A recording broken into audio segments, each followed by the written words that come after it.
Tapos guys, gagawa tayo ng hipon. Lagyan natin ng mantika.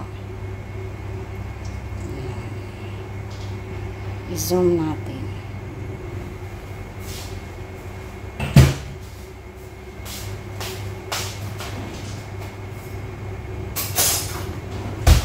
Hindi pala gagawa, magluto ng hipon. Lagyan natin yung durog na bawang. Walang ibang bawang. Yan. Tapos sili. And then, yung hipon natin. Ayan. Inano yan. Nakabukod. Bigay lang yan ni ate. Diba? Kunti lang yan para sa akin.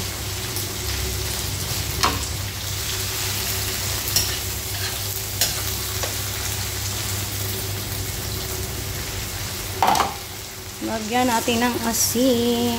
Ayan. Nagalaw na naman kasi ginawang pantuko ng asin. Ayan.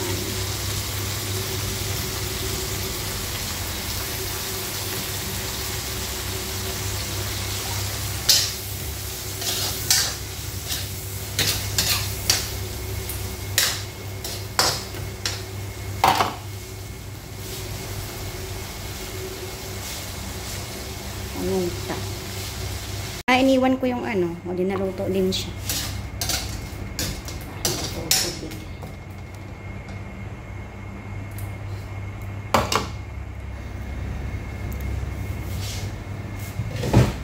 Luto na siya.